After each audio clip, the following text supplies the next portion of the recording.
কি বললো তোমারে তুমি মুসলমান? সেজদা না দিলে তো সে মুসলমান হয় না।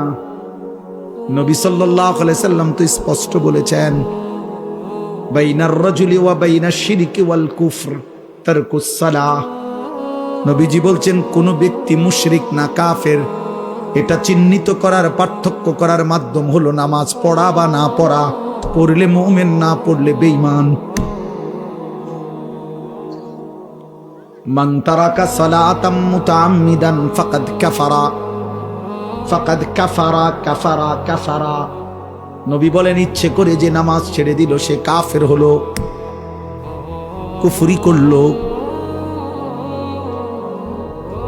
হ্যাঁ,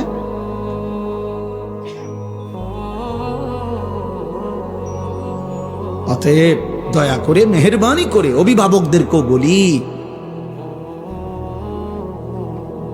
জিন্দেগির হিসাব মিলাইয়া যাবে, নিজের জীবনের সফলতা কিংবা ব্যর্থতা মিলাইয়া যায়। আল্লাহ আমাদেরকে তৌফিক দান করে। নওজোয়ান ভাই, প্রিয় ভাই, বাবা, আপনারা আমরা মনে করেন এক ঘরের মানুষ। এখানে আমরা বাজার করি, আপনারাও বাজার করেন, একসাথে চলি ফিরি আমরা। এখানেও অনেক লোক আমি চিনি, চেহারায় চিনি, আমগরও অনেক আপনারা চিনেন। মিলেমিশে আমরা এক অঞ্চলের মানুষ।